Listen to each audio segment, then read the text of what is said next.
ಇಚ್ಛಾ ಆಸ್ಪತ್ರೆ ಬಗ್ಗೆ ಹೇಳತ್ತಾದ್ರು ಮೇಡಮ್. ಇಚ್ಛಾ ಅಂತ ನಾವು ಹೆಸರಿಟ್ಟಿದ್ದೆ ಒಂದು ಕಾರಣಕ್ಕೋಸ್ಕರ. ಮನುಷ್ಯನ ಮನದಾಳದ ಇಚ್ಛೆ ಅಂದರೆ ಸಂತಾನ ಅಂತ.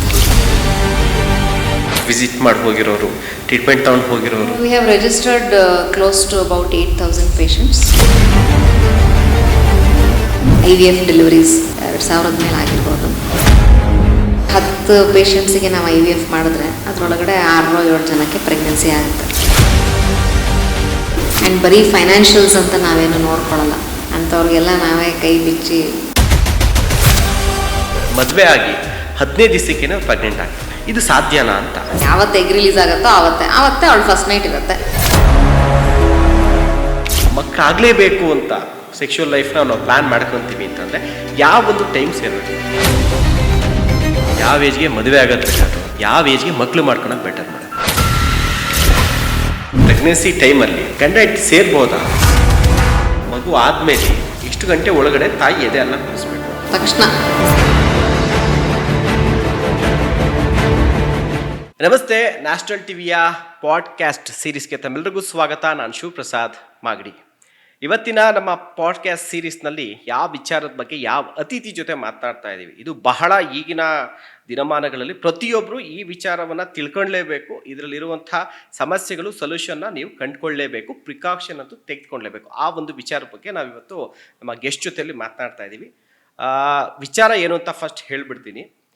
ಒಂದು ಹೆಣ್ಣು ಆಕೆ ಮೆಚ್ಯೂರ್ ಆದಾಗಿಂದ ಪೀರಿಯಡ್ಸ್ ಏನು ಸ್ಟಾರ್ಟ್ ಆಗುತ್ತಲ್ಲ, ಅಲ್ಲಿಂದ ಹಿಡಿದು ಜೊತೆಗೆ ಮದುವೆ ಆಗುವಂಥ ಸಂದರ್ಭ, ಜೊತೆಗೆ ಮದುವೆ ಆದಮೇಲೆ ಪ್ರೆಗ್ನೆಂಟು, ಜೊತೆಗೆ ಅದಾದಮೇಲೆ ತಾಯಿ, ಅದಾದಮೇಲೆ ಕೊನೆಯದಾಗಿ ಅವ್ರಿಗೆ ಏಜ್ ಆಗಿ ಆ ಪೀರಿಯಡ್ಸ್ ನಿಲ್ಲುತ್ತಲ್ಲ, ಅಲ್ಲಿವರೆಗೂ ಕೂಡ ಒಂದಲ್ಲ ಒಂದು ಹೆಲ್ತ್ ಇಶ್ಯೂನ ಅನುಭವಿಸ್ತಾನೆ ಇರ್ತಾರೆ.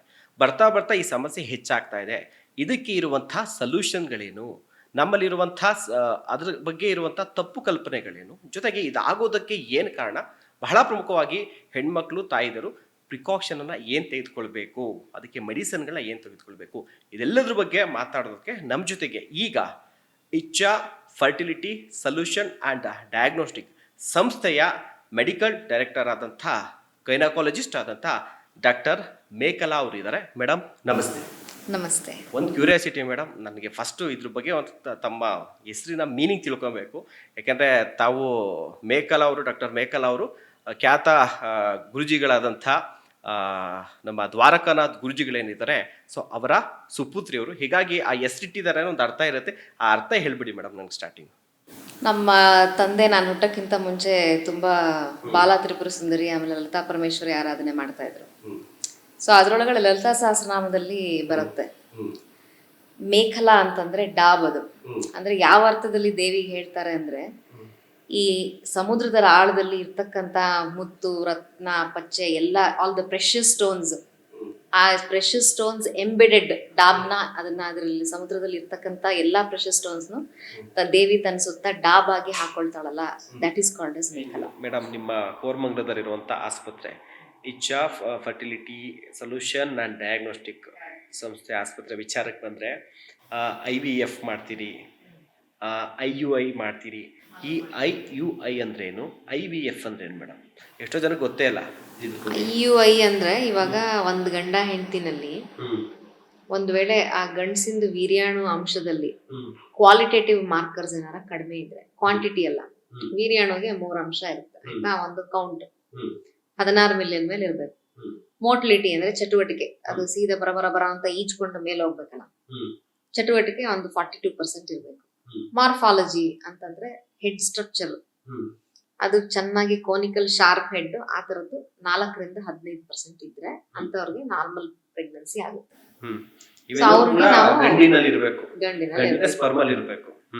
ಮಾರ್ಫಾಲಜಿ ಅಂದ್ರೆ ಇವಾಗ ಬ್ಲಂಟ್ ಆಗಿರೋ ಚಾಕುನಲ್ಲಿ ನಿಮ್ದು ಆಪಲ್ ನೀಟಾಗಿ ಕಟ್ ಆಗತ್ತಾ? ಇಲ್ಲ ತಾನೆ. ಚೆನ್ನಾಗಿ ಚೂಪಾಗಿರೋ ಚಾಕು ಹಿಂಗ್ ತಗೊಳ್ಳೆ ಪಟಕ್ ಅಂತ ಕಟ್ ಆಗುತ್ತೆ. ಹಂಗೇನೆ ಹೆಡ್ ಶೇಪ್ ಹಿಂಗ್ ನೀಟಾಗಿದ್ರೆ ಒಳಗ್ ಹೋಗುತ್ತೆ. ಗುಂಡ್ಗಿರೋ head shape, pin head shapes ಆ ತರದೆಲ್ಲ ಇದ್ರೆ ಫರ್ಟಿಲೈಸ್ ಆಗಲ್ಲ.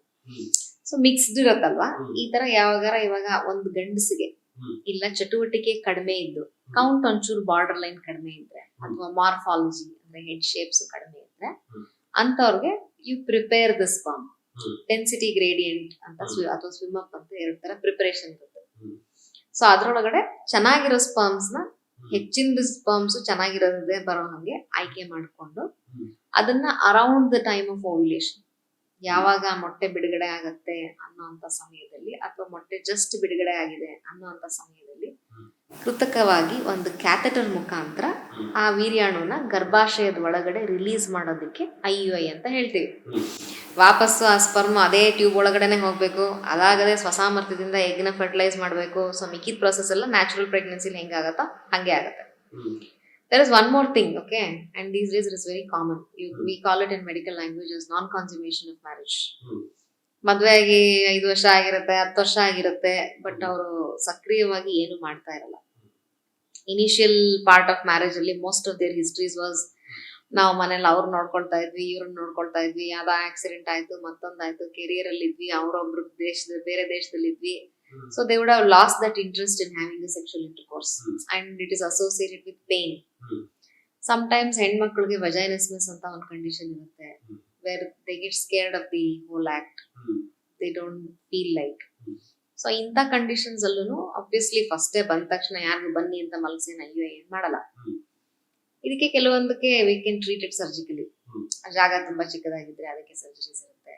ಕೆಲವಕ್ಕೆ ಸೈಕಲಾಜಿಕಲ್ ಕೌನ್ಸಿಲಿಂಗ್ ಮುಖಾಂತರ ಇಟ್ ಈಸ್ ನಾರ್ಮಲ್ ಅಂತ ಹೇಳಿ ಅದ್ರೊಳಗಡೆ ಎಷ್ಟೊಂದು ಜನ ನ್ಯಾಚುರಲ್ ಆಗಿ ಪ್ರೆಗ್ನೆಂಟ್ ಆಗ್ತಾರೆ. ಅದೆರಡರೊಳಗಡೆನೂ ಒಂದು ಸ್ವಲ್ಪ ಕಾಲ ಸಮಯ ಕೊಟ್ಟು, ಇವಾಗ ಏಜು ಹೋಗ್ತಾ ಇದೆ, ಫ್ರಸ್ಟ್ರೇಷನ್ ಇಸ್ ಬಿಲ್ಡಿಂಗ್, ಈ ಕಡೆ ಇದು ಆಗ್ತಾ ಇಲ್ಲ, ಪ್ರೆಗ್ನೆನ್ಸಿನೂ ಆಗ್ತಾ ಇಲ್ಲ ಅಂದಾಗ ಆ ಕಂಡೀಷನ್ಸ್ಗೂ IUI ಮಾಡ್ತೀವಿ. We are just overcoming the barrier ಅಲ್ವಾ. ಸೊ ಆ ಕಂಡೀಷನ್ಸ್ಗೂ ಮಾಡ್ತೀವಿ. ಅಥವಾ ಯಾವಾಗ ಗಂಡಸಿಂದು ಕೆಲವು ಅಂಶಗಳು ಹೆಚ್ಚು ಕಡಿಮೆ ಇರುತ್ತೋ that is where you do. ಇನ್ನೊಂದು there is another terminology called as unexplained infertility. ಅಂದ್ರೆ ಗಂಡ ಹೆಂಡತಿ ಇಬ್ರು ಪರ್ಫೆಕ್ಟ್ಲಿ ನಾರ್ಮಲ್ ಆಗಿರ್ತಾರೆ, ಬಟ್ ಆಗ್ತಾ ಇರಲ್ಲ. ಸೊ ಅಂತವ್ರಿಗೆ by doing an IUI you are slightly increasing the chances. IVF ಅಂದ್ರೆ ನೀವು ಮೊಟ್ಟೆನ ಮತ್ತೆ ವೀರ್ಯಾಣುನ ಕೃತಕವಾಗಿ ಆಚೆ ಕಡೆ ಲ್ಯಾಬೊರೇಟರಿನಲ್ಲಿ ಹೊಂದಾಣಿಕೆ ಮಾಡಿ ಅದರಿಂದ ಆಗ್ತಕ್ಕಂಥ ಭ್ರೂಣನ 5ನೇ ದಿವಸ, ಇತ್ತೀಚಿನ ದಿವಸದಲ್ಲಿ 5ನೇ ದಿವಸ blastocysts, there is a majority preference, ಅಥವಾ 3ನೇ ದಿವಸ, ಕೆಲವ್ರಿಗೆ 1-2 ಮೊಟ್ಟೆನೆ ಬಂತಂದ್ರೆ 3ನೇ ದಿವಸ. ಸೊ ಇದೆರಡರಲ್ಲಿ ಒಂದು ದಿವಸ ಅದನ್ನ ವಾಪಸ್ಸು ಹೆಣ್ಣಿನ ಗರ್ಭಾಶಯಕ್ಕೆ ಹಾಕೋದಕ್ಕೆ IVF ಅಂತ ಹೇಳ್ತೀವಿ. IVF is a little laborious process. ಅಂದ್ರೆ ಮುಟ್ಟಾಗಿದ್ದು 2ನೇ ದಿವಸದಿಂದಾನೆ ದಿನಾನು ಇಂಜೆಕ್ಷನ್ಸ್ ತಗೊಳ್ತಾರೆ, ಹೆಚ್ಚು ಕಡಿಮೆ 10-12 ದಿವಸ ಇಂಜೆಕ್ಷನ್ಸ್ ತಗೊಂಡು ಅನಸ್ತೇಷಿಯಾ ಕೊಟ್ಟು ಒಂದ್ ಸಣ್ಣ ಸೂಜಿ ಮುಖಾಂತರ ಆ ಸೂಜಿನ ಸ್ಕ್ಯಾನ್ ಪ್ರೋಬಿಗೆ ಅಟ್ಯಾಚ್ ಮಾಡಿರ್ತೀವಿ. ಅದರಿಂದ ಇಟ್ ಪಂಕ್ಚರ್ಸ್ ದ ಫಾಲಿಕಲ್ಸ್. ಅವಾಗ್ಲೇ ಹೇಳಿದ್ನಲ್ಲ, ಫಾಲಿಕಲ್ ಅಲ್ಲಿ ರಾಗಿ ಕಾಳು ಚಿಕ್ಕದೊಂದು ಇರುತ್ತೆ ಅಂತ. ಫಾಲಿಕಲ್ ಪಂಕ್ಚರ್ ಮಾಡಿ ಅದರಲ್ಲಿರ್ತಕ್ಕಂಥ ನೀರನ್ನ ತೆಗೆದು ಅದರಲ್ಲಿ ಮೊಟ್ಟೆನ ಆರಿಸ್ಕೊಂಡು ಯಾವ್ದ್ರದ್ದು ಕ್ವಾಲಿಟಿ ಚೆನ್ನಾಗಿರುತ್ತೆ, ಸುಮಾರಾಗಿರುತ್ತೆ, ಚೆನ್ನಾಗಿರಲ್ಲ, ಇದೆಲ್ಲ ಬೇರೆ ಬೇರೆ ಸೆಪರೇಟ್ ಮಾಡ್ಕೊಂಡು, ಹಂಗೆ ವೀರ್ಯಾಣುನ ಐಡೆಂಟಿಫೈ ಮಾಡಕ್ಕೆ ಕೂಡ ಯು ಹ್ಯಾವ್ ವೇರಿಯಸ್ ಟೆಕ್ನಾಲಜೀಸ್. ಚೆನ್ನಾಗಿರೋ ವೀರ್ಯಾಣುನ ಸೆಲೆಕ್ಟ್ ಮಾಡ್ಕೊಂಡು ಒಂದು ಆ ಮೊಟ್ಟೆ ಒಳಗಡೆ ವೀರ್ಯಾಣುನ ಚುಚ್ಚೋದಕ್ಕೆ ICSI ಅಂತ ಹೇಳ್ತೀವಿ. IVF ICSI are used synonymously. ಆಯ್ತಾ? IVF ಅಂದ್ರೆ ಒಂದ್ ಡಿಶ್ ಇರುತ್ತಲ್ವಾ, ಒಂದ್ ಮೊಟ್ಟೆ ಇಟ್ಟು ಅದ್ರ ಸುತ್ತ 50,000 ಸ್ಪರ್ಮ್ಸ್ಗೆ IVF. ICSI ಅಂತಂದ್ರೆ you are specifically choosing a single sperm and you are injecting the sperm with the help of a needle into the egg. ICSI success of fertilization is more. ಯಾವಾಗ severe male factor defects ಇರುತ್ತೆ ಅಥವಾ ಹೆಣ್ಮಕ್ಳಿಗೆ ಮೊಟ್ಟೆ ಸಂಖ್ಯೆ ತುಂಬಾ ಕಡಿಮೆ ಇರುತ್ತೆ, ICSI is definitely preferable than IVF. ಅದು ಅವತ್ತಿಂದ ಅಲ್ಲಿ ಸ್ಪಾಟ್ ಡಿಸಿಷನ್ ಆಫ್ಟರ್ ಸೀಯಿಂಗ್ ಇದು ಎಂಬ್ರಿಯಾಲಜಿಸ್ಟ್ ಡಿಸೈಡ್ ಮಾಡ್ತಾರೆ, ಎಂಬ್ರಿಯಾಲಜಿಸ್ಟ್ ಮತ್ತೆ ಕ್ಲಿನಿಷಿಯನ್ ಡಿಸೈಡ್ ಮಾಡ್ತಾರೆ. ಸೊ ಇದರಿಂದ ಆಗ್ತಕ್ಕಂಥ ಭ್ರೂಣನ ವಾಪಸ್ ಒಳಗಡೆ 3ನೇ ದಿವಸ ಅಥವಾ 5ನೇ ದಿವಸ ಹಾಕ್ತಾರೆ. ಸ್ಪೆಷಲಿ ನಿಮ್ಮ ಇಚ್ಛಾ ಒಂದು ಏನು ಆಸ್ಪತ್ರೆ ಏನಿದೆ ಅಲ್ಲಿ ಇವೆಲ್ಲ ಟ್ರೀಟ್ಮೆಂಟ್ಗಳು ಎಲ್ಲ ಲಭ್ಯ ಇದೆಯಾ ಮೇಡಮ್? ನಿಮ್ಮ ಆಸ್ಪತ್ರೆ ಬಗ್ಗೆ ಸ್ವಲ್ಪ ಹೇಳ್ಬಿಡಿ ಜನಕ್ಕೆ. ಯಾಕಂದರೆ ನಾನು ರಿವ್ಯೂಸ್ ಎಲ್ಲ ನೋಡಿದೆ, ತುಂಬ ಪಾಸಿಟಿವ್ ರಿವ್ಯೂಸ್ಗಳು ಬಂದಿದೆ. ಬೇರೆ ಬೇರೆ ಕಡೆ ಹೋಗಿ ಅಲ್ಲಾಗದೆ ಅವರು ಕೂಡ ನಿಮ್ಮ ಆಸ್ಪತ್ರೆನ, ಸ್ಪೆಷಲಿ ನಿಮ್ಮ ಹೆಸ್ರನ್ನ ಇವ್ರ ಹತ್ರ ಹೋಗಿ ಅಂಥೇಳಿ ಅವರು ಎಲ್ಲ ನಾನೊಂದು 60-70 ರಿವ್ಯೂಸ್ ಎಲ್ಲ ನೋಡಿದೆ. ಸೊ ನಿಮ್ಮ ಇಚ್ಛಾ ಆಸ್ಪತ್ರೆ ಬಗ್ಗೆ ಹೇಳತ್ತಂದ್ರೆ ಮೇಡಮ್. ಇಚ್ಛಾ ಅಂತ ನಾವು ಹೆಸರಿಟ್ಟಿದ್ದೆ ಒಂದು ಕಾರಣಕ್ಕೋಸ್ಕರ. Correct, ICCHAA. ಈಗ ಒಂದು ಮನುಷ್ಯನ ಮನದಾಳದ ಇಚ್ಛೆ ಅಂದ್ರೆ ಸಂತಾನ ಅಂತ. ಈಗ ನಿಮ್ಗೆ ಯಾವ್ದೋ ಕೆಲಸದಲ್ಲಿ ಪ್ರಮೋಷನ್ ಸಿಗ್ಲಿಲ್ಲ, ಅಥವಾ ಯಾವ್ದೋ ಒಂದು ಕಾರ್ ಕೊಂಡ್ಕೊಳಕ್ಕಾಗ್ಲಿಲ್ಲ, ಯಾವ್ದೋ ಒಂದು ಸೈಟ್ ಮನೆನ ಆಗ್ಲಿಲ್ಲ, it's okay, you have alternates. But after all that you have accomplished in life, ನಂದು ಅಂತ ಹೇಳ್ಕೊಳಕ್ಕೆ ಆ ಗಂಡ ಹೆಂಡತಿಗೆ ಒಂದ್ ಮಗು ಅಂತ ಇಲ್ಲದೆ ಇದ್ರೆ that becomes a burning vacuum. So it is a very natural desire of every living being to leave behind their genetic footprints ಅಂತ ಒಂದು ಮನದಾಳದ ಇಚ್ಛೆ ಅಂದ್ರೆ ಸಂತಾನ. ಸೊ ಹಂಗಾಗಿ ನಮ್ಮ ತಂದೆ ಮತ್ತೆ ನಮ್ಮ ಗುರುಗಳು ಪರಮ ಪೂಜ್ಯರಾದ ಶ್ರೀ ಶ್ರೀ ಭಾರತೀ ತೀರ್ಥ ಮಹಾಸ್ವಾಮಿಗಳು ಅವ್ರ ಜೊತೆ ಚರ್ಚೆ ಮಾಡಿ ಇದಕ್ಕೆ ಇಚ್ಛಾ ಫರ್ಟಿಲಿಟಿ ಸೊಲ್ಯೂಷನ್ಸ್ ಅಂತ ಹೇಳಿ ಹೆಸರಿಟ್ರು. ನಮ್ಮ ಪ್ರಾರ್ಥನೆ ಒಂದೇ, ಇಲ್ಲಿ ಬಂದವ್ರು ಎಲ್ರಿಗೂ ಅವ್ರ ಇಚ್ಛೆ ನೆರವೇರಲಿ. 8 ವರ್ಷ. ಇದುವರೆಗೂ ಎಷ್ಟು ಜನ ಇದ್ರೊಳಗಡೆ ವಿಸಿಟ್ ಮಾಡಿ ಹೋಗಿರೋರು, ಟ್ರೀಟ್ಮೆಂಟ್ ತಗೊಂಡು ಹೋಗಿರೋರು? We have registered close to about 8,000 patients and live birth deliveries mostly ಅಂದ್ರೆ I am talking only about the IVF deliveries 2,000 ಮೇಲೆ ಆಗಿರ್ಬೋದು. ಎಕ್ಸಾಕ್ಟ್ ನಂಬರ್ ಗೊತ್ತಿಲ್ಲ. ಹೋದ ವರ್ಷ ಏನಕ್ಕೋ ಸ್ಟ್ಯಾಟಿಸ್ಟಿಕ್ಸ್ ಮಾಡಿದಾಗ ಅವಾಗ 1,800 ಏನಿತ್ತು. ಸೊ ನಾವು I am just telling you 2,000 ಮಕ್ಕಳ ಮೇಲೆ ಆಗಿರ್ಬೋದು. God has been kind to us and ನಮ್ಮ patients they are also kind to us. ಸ್ವಲ್ಪ ಹೇಳಿ ಅವ್ರಿಗೆ ಸ್ವಲ್ಪ ಟೈಮ್ ಆಗತ್ತಮ್ಮ ಅಂತ ಹೇಳಿದ್ರೆ ಎಷ್ಟೋ ಪೇಷಂಟ್ಸ್ ದೇ ಅಂಡರ್ಸ್ಟ್ಯಾಂಡ್. ಎಲ್ಲಾ ಪೇಷಂಟ್ಗೂ ಬಂದ ತಕ್ಷಣ 1 ತಿಂಗಳಲ್ಲಿ ಟಕ್ ಅಂತ ಆಗಿದೆ ಅಂತಿಲ್ಲ. ಕೆಲವು ಪೇಷಂಟ್ಸ್ ನನ್ನ ಜೊತೆ 5-6 ವರ್ಷ ಇದ್ದಿದ್ದಾರೆ. ಅವ್ರಿಗೂ ಪೇಷನ್ಸ್ ಬೇಕಲ್ಲ, ಒಂದೇ ಡಾಕ್ಟರ್ ಜೊತೆ ಅಷ್ಟು ವರ್ಷ ಇರಕ್ಕೆ. ಅವಾಗ ನಮ್ಗೆ ಒಂಥರ ಹೆಂಗ್ ಅನಿಸ್ತಿರುತ್ತೆ ಗೊತ್ತಾ, ಬಹುಶಃ ಅವ್ರಿಗಿಂತ ಜಾಸ್ತಿ ನಾವೇ ಅವ್ರಿಗೆ ಪ್ರೇಯರ್ ಮಾಡ್ಕೋತಾ ಇರ್ತೀವಿ ನಾವು, ಆಗ್ಬಿಡ್ಬೇಕು ಅಂತ. We also keep praying for them. ಈಗ ಯಾವತ್ತು ದೇವ್ರು ಯಾರಿಗೆ ಕೊಡ್ತಾನೆ ಅಂತ ನಮ್ಗೆ ಹೇಳಿಕ್ ಬರಲ್ಲ. 10 ಪೇಷಂಟ್ಸ್ಗೆ ನಾವು IVF ಮಾಡಿದ್ರೆ ಅದ್ರೊಳಗಡೆ 6-7 ಜನಕ್ಕೆ ಪ್ರೆಗ್ನೆನ್ಸಿ ಆಗುತ್ತೆ. 10 ಜನಕ್ಕೆ ನಮ್ದು ಎಫರ್ಟ್ ಒಂದೇ ತರ ಇರುತ್ತೆ. ನಮ್ದಾಗ್ಲಿ ನಮ್ದು ಎಂಬ್ರಿಯಾಲಜಿ ಟೀಮ್ದಾಗ್ಲಿ ಎಲ್ಲ ಒಂದೇ ತರ ಇರುತ್ತೆ. ಬಟ್ ಅವ್ರದ್ದು ಒಂದ್ ಸಮಯ ಅಂತ ಕೂಡ್ ಬರ್ಬೇಕಾಗಿ ಬರುತ್ತೆ. ಅವ್ರ ಸಮಯ ಬಂದಾಗ ಆಗತ್ತೆ. ಬಟ್ ಅಲ್ಲಿ ತನಕ ಆ ಗಂಡ ಹೆಂಡತಿಗೆ ಏನೋ they have to have the positivity, they have to have patience and perseverance. ಈ 3 ಇರುತ್ತಲ್ವಾ, they become very good parents finally. So at the end of it, at the end of the journey, they don't regret whatever the injections were or whatever the waiting time was or the number of years. And ಇನ್ನೊಂದು ಏನ್ ಗೊತ್ತಾ, nature has a beautiful compensation. ಈಗ ಮದ್ವೆ ಆದ ತಕ್ಷಣ pregnant ಆಗ್ಬಿಟ್ರವ್ರೇನೆ ತುಂಬಾ lucky ಅಂತಾನು ಏನಿರಲ್ಲ. ಎಷ್ಟೊಂದ್ಸಲ ತಕ್ಷಣ ಒಂದ್ ಮಗು ಆಗಿರುತ್ತೆ, ಬಟ್ ಆ ಮಗುಲೇನೋ ದೋಷ ಆಗಿರುತ್ತೆ. ತುಂಬಾ ಕಷ್ಟಪಟ್ಟು ಎಷ್ಟೋ ವರ್ಷ ಮಲ್ಟಿಪಲ್ ಅಟೆಂಪ್ಟ್ಸ್ ಮಾಡ್ಕೊಂಡು ಆಗಿರುತ್ತಲ್ಲ. ನಾನು ನನ್ನ ತಮ್ಮ ಒಂದು ಅಬ್ಸರ್ವ್ ಮಾಡಿದ್ವಿ, ಆ ಮಕ್ಕಳು ತುಂಬಾ ಚೂಟಿಯಾಗಿರುತ್ತೆ ಅಥವಾ ನೋಡಕ್ಕೆ ಸಿಕ್ಕಾಪಟ್ಟೆ ಮುದ್ದಾಗಿರುತ್ತೆ, ಏನೋ ಒಂದು ವಿಶೇಷವಾದ ಆಕರ್ಷಣೆ ಇರುತ್ತೆ. ಸೊ ಅವ್ರದ್ದು ಅಷ್ಟೇ ಎಫರ್ಟ್ ಅಂಡ್ ವೇಟಿಂಗ್ ಟೈಮ್ಗೆ ದೇವರಲ್ಲಿ ಕಾಂಪನ್ಸೇಟ್ ಮಾಡಿರ್ತಾನೆ. So it's a nice feeling. I want all my patients to get pregnant in one go, but ನಾನೇನ್ ಮಾಡ್ಲಿ, I don't have any magical wand to do that. So what I tell every patient is only one thing. You need to give me time. You need to have patience and perseverance. I will hold your hand till you hold the baby in hand. This is my slogan, which ನಾನು ಯಾವಾಗಲೂ patient ಹೇಳೋದು. ಎಲ್ಲಾರ್ಗೂ ಅವ್ರ ಸಮಯ ಬಂದಾಗ ಆಗತ್ತೆ, but ಒಬ್ಬೊಬ್ರದ್ದು ಒಂದೊಂದು ಬೇರೆ ಬೇರೆ ಬೇರೆ ಬೇರೆ ಕಂಡೀಷನ್ಸ್ ಅಲ್ಲಿ ಇರುತ್ತಲ್ವಾ.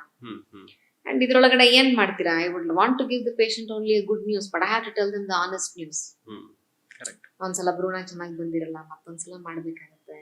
ನಾವು ಸತ್ಯ ಹೇಳಲೇಬೇಕಲ್ಲ, ವೃತ್ತಿ ಧರ್ಮ ಅದು. ಸೊ ನಮ್ಮ ತಂದೆ ಕೆಲವೊಂದು ಪ್ರಿನ್ಸಿಪಲ್ಸ್ ನ ಹಾಕೊಟ್ಟಿದ್ದಾರೆ. ಏನಿದೆಯೋ ಅದನ್ನ ಇದ್ದಿದ್ದಂಗೆ ಹೇಳ್ಬಿಡಿ. ಕೆಲವು ಸಲ ಭ್ರೂಣ ಬಂದಿಲ್ಲ ಅಥವಾ ಮತ್ತೊಂದು ಏನಾಗಿಲ್ಲ, ಅದನ್ನ ಇದ್ದಿದ್ದಂಗೆ ಹೇಳಿ. And we don't charge that extra additional charges ಅಂತ ಹೋಲ್ತೆಗೆ ಏನಿರುತ್ತೋ ಅದನ್ನ ನಾವೇನು ತಗೊಳಕ್ ಹೋಗಲ್ಲ ಅದಕ್ಕೆ. ಇಲ್ಲಿ ಆಮೇಲೆ ವಿ ಹ್ಯಾವ್ ಪೇಷಂಟ್ಸ್, ಇವಾಗ ಯಾರೋ ಒಬ್ರು ಡಮ್ ಅಂಡ್ ಡೆಫ್ ಅಂತ ಬಂದಿರ್ತಾರೆ. And we had couple where repeatedly they had babies which are born without eyeballs. ಈ ತರ ಕೇಸಸ್ಗೆಲ್ಲ we do take some special interest. And ಬರೀ ಫೈನಾನ್ಷಿಯಲ್ಸ್ ಅಂತ ನಾವೇನು ನೋಡ್ಕೊಳಲ್ಲ. ಅಂತವ್ರಿಗೆಲ್ಲ ನಾವೇ ಕೈ ಬಿಚ್ಚಿ God has been kind to us ಅಂತ ವಿ ಹೋಲ್ಡ್ ದೇರ್ ಹ್ಯಾಂಡ್. ಆ ಥರ ರೇರ್ ಕೇಸಸ್ ಇರ್ತವೆ. ಯಾರೋ ಒಬ್ರು ಪಾಪ ಪ್ಯಾರಾಲಿಸಿಸ್ ಆಗಿ ಬಂದಿರ್ತಾರೆ. ಇಂಥವ್ರಿಗೆಲ್ಲ ನಮ್ದು we have our own different module of treatment. ತಂದೆಯವ್ರದೊಂದು ಟ್ರಸ್ಟ್ ಇದೆ. ಸೊ ಆ ಟ್ರಸ್ಟ್ ಮುಖಾಂತರ ಅದನ್ನ ಹೆಲ್ಪ್ ಮಾಡ್ತೀವಿ. ಆರೋಗ್ಯ ಭಾರತಿ ಅಂತ ಇದೆ. ಓಕೆ. ಇನ್ನ ಬೇರೆ ಏನು ಸರ್ವಿಸಸ್ ಇದೆ ಮೇಡಮ್ ನಿಮ್ಮಲ್ಲಿ? ಡಯಾಗ್ನೋಸ್ಟಿಕ್ ಅಂತ ಇದೆ, ಹೀಗಾಗಿ ಹೌದು, ಬೇರೆ ಲ್ಯಾಪ್ರೋಸ್ಕೋಪೀಸ್ ಎಲ್ಲ ಮಾಡ್ತೀವಿ. ಹ್ಮ್. ಹಿಸ್ಟೋಸ್ಕೋಪಿ ಇರ್ಬೋದು, ಲ್ಯಾಪ್ರೋಸ್ಕೋಪಿ ಅದೆಲ್ಲ ಮಾಡ್ತೀವಿ. ಹ್ಮ್. ಸಿ ಆಬ್ಸ್ಟೆಟಿಕ್ಸ್ ಅಂಡ್ ಗೈನಕಾಲಜಿ ಅಂದ್ರೆ ಇವಾಗ ಸ್ಟಾರ್ಟಿಂಗ್ ಫ್ರಮ್ ಹ್ಮ್. ಈಗ ನೀವ್ ಅವಾಗ್ಲೇ ಹೇಳಿದ್ರಲ್ಲ, ಮೈನರಿಯೋ ಟೈಮ್ ಇಂದ ಕಡೆಗೆ ಮುಟ್ಟು ನಿಲ್ಲೋ ಟೈಮ್ ತನಕ ಏನೇನ್ ಬರುತ್ತೋ ಅದನ್ನೆಲ್ಲ ಅಡ್ರೆಸ್ ಅಂತೂ ಮಾಡ್ತೀವಿ. Hmm. But our main focus hmm. Main focus ಬಂದು it is infertility and high risk pregnancies. It is the main thing that we do. Hmm. We are quite passionate about it. Hmm. ನಡೀತಾ ಇರುತ್ತೆ. ಬೆಳಗಾಗಿ ಎದ್ದು ಅಲ್ಲಿ ನಮ್ clinic ಎದುರುಗಡೆ ಒಂದ್ ಸಂತಾನ ಗೋಪಾಲಕೃಷ್ಣ ದೇವಸ್ಥಾನ ಇದೆ. ಹ್ಮ್. ಸ್ವಲ್ಪ ಚಿಕ್ಕವಳಾಗಿದ್ದಾಗ ಅಯ್ಯೋ ದೇವ್ರೆ ಇವತ್ ಮಾಡಿದ ಕೇಸ್ ಎಲ್ಲ ಪಾಸಿಟಿವ್ ಆಗ್ಬಿಡ್ಬೇಕು ಅಂತ ಕೇಳ್ತಾ ಇದ್ದೆ. ಹ್ಮ್. ಇವಾಗ ಆ ಪ್ರೇಯರ್ ನಿಲ್ಲಿಸ್ಬಿಟ್ಟಿದೀನಿ. ಹ್ಮ್. ನೀನು ಯಾವ ಸಮಯಕ್ಕೆ ಅವ್ರಿಗೆ ಹ್ಮ್. ಆಯಸ್ಸು, ಆರೋಗ್ಯ, ಅದೃಷ್ಟ ಇರ್ತಕ್ಕಂತ ಮಗುನ ಕೊಡ್ತೀಯೋ ದೇವ್ರೆ, ಅಲ್ಲಿ ತನಕ ನಾನ್ ಕಾಯ್ತೀನಿ. ಬಟ್ ಆ ಗಂಡ ಹೆಂಡ್ತಿಗೂ ನಿಂಗೆ ಕಾಯೋ ಅಷ್ಟು ಸಮಾಧಾನ ಕೊಡಪ್ಪ. ಹ್ಮ್. ನಮ್ಗೆ ಯಾವ ಟೈಮು ಏನು ಗೊತ್ತಿಲ್ಲ. ಹ್ಮ್. ಆ ಗಂಡ ಹೆಂಡತಿ ಅವ್ರ ಮನೆ ಎಲ್ಲರಿಗೂ ಒಳ್ಳೇದಾಗೋ ಸಮಯದಲ್ಲಿ ಕೊಡು ಅಂತ ಹೇಳಿ hmm. We do all the cases. ಬೆಳಗ್ಗೆ ಎದ್ದ ತಕ್ಷಣ ಅಲ್ಲಿಂದ ಬಂದು ಮಾಡ್ಕೊಳ್ತೀವಿ. ಬೆಳಗಾಗಿ ಎದ್ದ ತಕ್ಷಣ we do all the OT cases ಎಲ್ಲ ಅವಾಗ ಮಾಡಿ ಆಮೇಲೆ ಯಾವ ಟೈಮ್ ಇಂದ ಓಪನ್ ಇರುತ್ತೆ? ನೀವು ಯಾವ ಟೈಮಲ್ಲಿ ಸಿಗ್ತೀರಿ ಮೇಡಮ್? ಮಾರ್ನಿಂಗ್ ಇಂದ? ನಮ್ದು OT ಎಲ್ಲ 6:30-7 ಗಂಟೆಗೆ ಶುರು ಆಗುತ್ತೆ ಮಾರ್ನಿಂಗ್. ಬಟ್ ಮೇಲ್ಗಡೆ ಕನ್ಸಲ್ಟೇಷನ್ಸ್ ಬರೋ ಅಷ್ಟೊತ್ತಿಗೆ ಅಬೌಟ್ 8:39. ಹ್ಮ್. ಅಲ್ಲಿಂದ 5:30 ತನಕ ಇರ್ತೀವಿ. 5:30 ಮೇಲೆ ಅವೈಲಬಿಲಿಟಿ ಇಲ್ಲ? 5:30 ಮೇಲೆ ಅವೈಲಬಿಲಿಟಿ ಇಲ್ಲ ಅಂತಿಲ್ಲ, but only on appointments. Hmm. Hmm. Okay. If ಇವಾಗ ಏನ್ ಮಾಡ್ತೀರಾ, ಯಾರೋ ಒಬ್ರು ಬರಕ್ಕಾಗದೆ ಅಷ್ಟೊತ್ತಿಗೆ ಅಂತಂದ್ರೆ ಹ್ಮ್. ನಮ್ಮ ತಂಡದಲ್ಲಿ ಬೇಕಷ್ಟು ಇನ್ನು we have other people who are working with us. Hmm. Hmm. ನಾನಿದ್ದೀನಿ, ಹ್ಮ್. ನನ್ನ ತಮ್ಮ hmm. Doctor Shankar Guhalwar, he is also there. Hmm. He is a radiologist and hmm. fetal medicine specialist. Hmm. So ಮತ್ತೆ ಡಾಕ್ಟರ್ ಸಿಲೀಶಾ ಅಂತ ಇದ್ದಾರೆ, Sileesha Menon, hmm. Doctor Roopa Mulugund. ಇವರಿಬ್ರು they are obstetricians and gynaecologist who are also specialised in reproductive medicine. Hmm. So we take care. ಅದಕ್ಕಿಂತ ಇವಾಗ ಯಾರೋ ಒಬ್ರಿಗೆ one ಟೈಮಲ್ಲಿ accommodate ಮಾಡಬೇಕು. Only thing is V request them that any appointment, anything after 5 o'clock, please come with an appointment. So starting ಇಂದ ಮಗು delivery ಆಗೋದು ಕೂಡ ಪ್ರೆಗ್ನೆನ್ಸಿ ಟೈಮ್ ಅಂದ್ರೆ ಎಷ್ಟು ವಾರದ ಮೇಲೆ ಎಷ್ಟು ದಿನ ಮೇಡಮ್? ಸೊ ಇವಾಗ ನೀವು ಪಂಚಾಂಗದ ಪ್ರಕಾರ ಅಥವಾ ಲೂನಾರ್ ಕ್ಯಾಲೆಂಡರ್ ಅಂತ ನೋಡಿದ್ರೆ ಬರೀ ಹುಣ್ಣಿಮೆ ಅಮಾವಾಸ್ಯೆ ತಗೊಂಡ್ರೆ 10 ತಿಂಗಳು ಬರುತ್ತೆ. ಆಯ್ತಾ? So otherwise it is 40 weeks. 40 weeks is the complete duration. But ಎಲ್ಲಾರ್ಗು ನಾವು ಕುಯ್ದಿದ್ದ ಡೇಟ್ ಹಂಗೆ 40 weeks ಅಂದ್ರೆ ಹೆಂಗೆ, 9 ತಿಂಗಳು ಪ್ಲಸ್ 7 ದಿವಸ. ಇವಾಗ ನೀವು ಒಂದು ಲಾಸ್ಟ್ ಪೀರಿಯಡ್ ಡೇಟ್ ಏನಿರುತ್ತಲ್ಲ ಅದಕ್ಕೆ 9 ತಿಂಗಳು ಪ್ಲಸ್ 7 ದಿವಸ ಆ್ಯಡ್ ಮಾಡ್ತೀರ. ದಟ್ ಈಸ್ ದ ಫುಲ್ 40 ವಾರ. That is a complete term. ಆದರೆ 37 ವಾರ ತುಂಬಿದ ತಕ್ಷಣನೇ ಅದು ಫುಲ್ ಟರ್ಮ್ ಪ್ರೆಗ್ನೆನ್ಸಿನೇ. ಎಲ್ಲಾರ್ಗೂ ಕರೆಕ್ಟಾಗಿ ಅದೇ ಡೇಟ್ಗೆ ಎಲ್ಲಾಗುತ್ತೆ. Majority of them will deliver either 1.5 weeks before or 1 week after. That is normal. Madam, ಈಗ ತುಂಬಾ ಪ್ರಪಂಚದಲ್ಲಿ ಯಾವ್ದಾದ್ರು ತುಂಬಾ ಒಂದು ಕಷ್ಟಕರವಾದಂತ ಪೇನ್ ಅಂತಂದ್ರೆ ಅದು ಹೆರಿಗೆ ನೋವು. ಸರಿನಾ ಮೇಡಮ್? ನನಗೆ ಅಷ್ಟಾದ್ರ ಅನುಭವ ಇಲ್ಲ, ಯಾಕಂದ್ರೆ 2 ಸಿಸೇರಿಯನ್. ಓಕೆ, ನಾನೆಲ್ಲ ಈಗ ಕೇಳ್ಪಟ್ಟಿದ್ದಂಗೆ. ಆಮೇಲೆ ಹೆಣ್ಮಕ್ಳು ಹೇಳ್ತಾರಲ್ಲ, ಹೆಣ್ಮಕ್ಳು ಒಂದು ಪುನರ್ಜನ್ಮ ಇದ್ದಾಗೆ ಅಂತ ಹೇಳಿ. ಪುನರ್ಜನ್ಮ ಅನ್ನೋದು ಸತ್ಯ. ಆ ಪೇನ್ ಕೂಡ ನಾನು ಸಿಸೇರಿಯನ್ ಬೇಡ, ನಾನು ನಾರ್ಮಲ್ ಡೆಲಿವರಿನೇ ಬೇಕು. ಬಟ್ ಆದ್ರೆ ನನ್ಗೆ ಆ ಪೇನ್ ನ ತಡ್ಕೊಳಷ್ಟು ನನ್ ಕೆಪಾಸಿಟಿ ಇಲ್ಲ. ಹೀಗಾಗಿ ಆ ಪೇನ್ ನಾರ್ಮಲ್ ಡೆಲಿವರಿ ನನ್ಗೆ ಜಾಸ್ತಿ ಪೇನ್ ಆಗ್ಬಾರ್ದು ಇದೆಯಲ್ಲ. ಅದಕ್ಕೆ ಇವಾಗ ಯು ಹ್ಯಾವ್ ಎಪಿಡ್ಯೂರಲ್ ಅನಸ್ತೇಷಿಯಾ ಅಂತ ಇದೆ. ಆ ಅನಸ್ತೇಷಿಯಾನ ತುಂಬಾ ಮುಂಚೆ ತಗೊಂಡ್ರೆ ಫೇಲಿಯರ್ ಟು ಪ್ರೋಗ್ರೆಸ್, ಡೆಲಿವರ್ ಆಗಲ್ಲ. ಒಂದ್ ಹಂತದ ತನಕ ಅಂತೂ ಪೇನ್ ತಡ್ಕೊಳ್ಳೇಬೇಕಾಗುತ್ತೆ. ಅಟ್ಲೀಸ್ಟ್ ಆ ಗರ್ಭಾಶಯದ ಬಾಯಿ ಒಂದು 3 centimeter 4 centimeter ಆಗಿ ತೆಗಿಯೋಷ್ಟು ತನಕ ತಡ್ಕೊಂಡ್ರೆ that is about 40 minutes of peak pain. half an hour to 40 minutes of peak pain ತಡ್ಕೊಂಡ್ರೆ ಆಮೇಲೆ ಬೆನ್ನಲ್ಲಿ ಒಂದು ಸಣ್ಣ ಸೂಜಿ ಕೊಟ್ಟು ಇಂಜೆಕ್ಷನ್ ಕೊಡ್ತಾರೆ. ದ ರೆಸ್ಟ್ ಆಫ್ ಇಟ್ ಏನು ಅಂತದೇನು ಫೀಲ್ ಆಗಲ್ಲ. ಅಂದ್ರೆ ನಮ್ಮ ಪೇಷಂಟ್ಸ್ ಸುಮಾರು ಜನಕ್ಕೆ ನಾವು ವಿ ಎನ್ಕರೇಜ್ ನಾರ್ಮಲ್ ಡೆಲಿವರೀಸ್.